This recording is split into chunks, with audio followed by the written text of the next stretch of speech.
Hi, and welcome back to this last segment, Free for All Friday. Focal Point, Brian Fisher is my name. Rob, let's grab clips 5 and 6 if we can. This is John Lott. John Lott knows more about guns and gun crime than anybody in the world. And he wrote a book a number of years ago, More Guns, Less Crime, talking about the fact that the best preventive measure against public violence is the Second Amendment, and armed citizenry is a peaceful and polite citizenry. He's on a radio program, and he reminds us here of something very important about these multiple shooting events where multiple people have died. We've just witnessed that this week, this terrible tragedy at Fort Hood. The guy mentally unstable, mentally imbalanced, on a lot of medication. Apparently had some kind of altercation with a fellow soldier, snuck a gun onto the base and knew that there wasn't going to be anybody on the base, any of his fellow soldiers, that was going to be armed. It wasn't until he ran into somebody with a gun that he stopped and committed suicide. Think about that for a moment. He didn't stop. He's shooting people. He wounded, 14, killed 3 or 4. He did not stop shooting until he ran into somebody with a gun. And it was a woman. The first person he ran into who had a gun ended the entire tragedy, and then he committed suicide on the spot. It was a woman with a gun. You talk about a gun being an equalizer. It was a woman with a gun that stopped all of the carnage. And here's John Lott talking on a radio program about the reality, the truth about these multiple shooting events. Let's listen. People would just reevaluate these gun-free zones in general. At some point, I just wish the media once in a while would go and say, when they go through all the other things, like where the person may have obtained the gun, whether they had mental illness, often the easiest thing for a reporter to check is, were guns banned from the place where the attack occurred? And sometime people have to recognize that with just 2 exceptions, at least since 1950, all the multiple victim public shootings in the United States have taken place where guns are banned. And you see these individuals, they surely act as if they're trying their best to find areas where victims can't defend themselves.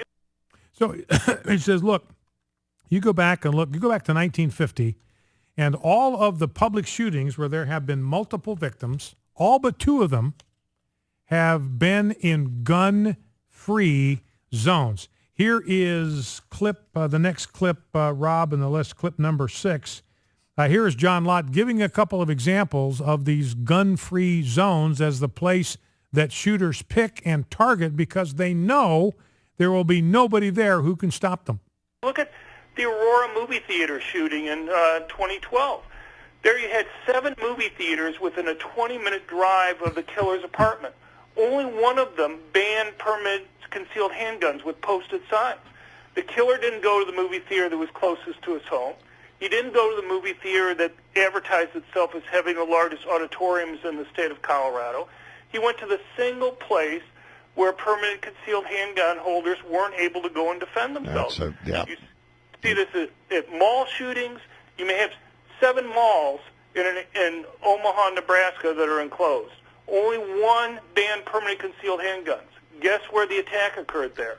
So John Lott, more guns, less crime. When you think about this for a second, if that shooter at Fort Hood, he went and bought a gun, snuck it onto the base, realize if that guy had known that everybody on that base was armed, he never would have even started because he knew he would have been shot with the first round that he squeezed off. There was nobody to stop him. More guns equal less crime. Now let's grab some sound bites before we go back to the phones to finish up. Let's go to clip number 1. This is Jay Carney.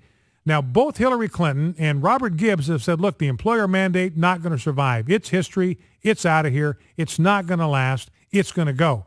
And don't forget what we were told by the Obama administration is the only way this thing works is the mandate. We got to have the mandate. We got to order people to do this, which is their way of admitting, look, if we let people choose, they wouldn't pick this option. So they got to force people to do it. That's just tyranny. When you're forcing people against their will to do something, that's just the raw exercise of political tyranny. And so Robert Gibbs, who used to be the spokesman for Obama, when all this was going down originally. He says, look, it's going away. Hillary Clinton saying the same thing. It's not going to last. So Jay Carney was asked about this yesterday. What about the employer mandate? John Carl, ABC News. Just be crystal clear, I think you were, but let me just clarify. You're saying that the employer mandate requires companies to provide health insurance for their employees will go into effect as scheduled. There will be no further delays. That's correct. The final rules were put out in February, and this will be phased in starting next year in accordance with the final rules. Okay, so in accordance with the final rule, there you heard it, just like we heard all the other promises.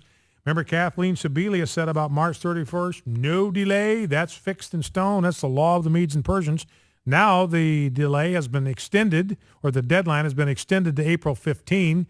It's like April 30th in Oregon, or the end of whatever comes after April, the end of May in Oregon. Massachusetts has extended it, and all these other places have extended it. So we'll see, and I think that Hillary Clinton and Robert Gibbs are exactly right. There's no way this employer mandate survives. You got a huge problem with the IRS, by the way, because they've got to enforce this, and they're undermanned to start with. And they've got to verify that all these people are eligible for the subsidies. They've got to assess the penalties for people that don't have insurance. They're not keeping up with their job as it is, and they're wanting to try to suppress political speech, put the American Family Association out of business. And they're saying, look, there is no way we can stay up with the responsibility to police now this whole new thing that everybody in America has got to be involved in one way or another. Now, we've seen that the Obamacare mandates have cost people, 6.7 million people have had their insurance canceled. In other words, here's the thing. You listen to Chris Matthews. Here's the thing I want to plant in your brain before you listen to this soundbite. It is Barack Obama who is taking people's health insurance away from them. We know that between 6 and 7 million people have had their insurance canceled. And we know that there are at least 1 million of those people who did not get reinsured.